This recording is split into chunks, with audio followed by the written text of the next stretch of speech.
સંસાધનોના સ્ત્રોત. કુદરતી સંસાધનનો સ્ત્રોત પાણી. જમીનના પેટાળમાંથી આપણને ખનિજ તેલ મળે છે. આપણે પીવા માટે પાણી લઈએ છીએ, આપણે કામ માટે પાણી પણ લઈએ છીએ. પાણીમાંથી આપણને ઉર્જા મળે છે.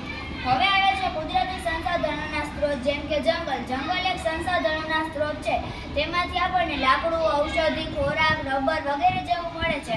તે એક પ્રાણીઓની રહેઠાણ છે. તેમાંથી આપણને ઓક્સિજન પણ મળે છે અને તે આપણને ખૂબ ઉપયોગી લાગે છે. હવે આવે છે કુદરતી સંસાધનોના સ્ત્રોત ખડકો, જે આપણને બાંધકામની સામગ્રીમાં કામ આવે છે. ઈંટ, બેલા વગેરેમાં કામ આવે છે. હવે આવે છે કુદરતી સંસાધનોનો સ્ત્રોત ખનિજ. ખનિજ પૃથ્વીના પેટાળમાં હોય છે. તેમાંથી આપણને ઝવેરાત, કાચ, ચિનાઈ, માટી મળે છે. તે અમૂલ્ય કુદરતી સ્ત્રોત છે. હવે આવે છે કુદરતી સંસાધનોના સ્ત્રોત, જેમ કે જમીન. જમીન ઉપર પ્રાણીઓ રહે છે. તે પ્રાણીઓમાંથી આપણને દૂધ, ઊન વગેરે મળી રહે છે. આપણી પર રહેઠાણ છે અને જમીન ઉપર રોડ બનાવેલા હોય છે. તેના ઉપર વાહનો ચાલે છે અને આપણી જીવસૃષ્ટિ પણ જમીન જ છે. કુદરતી સંસાધનોની જાળવણી રાખવી જોઈએ.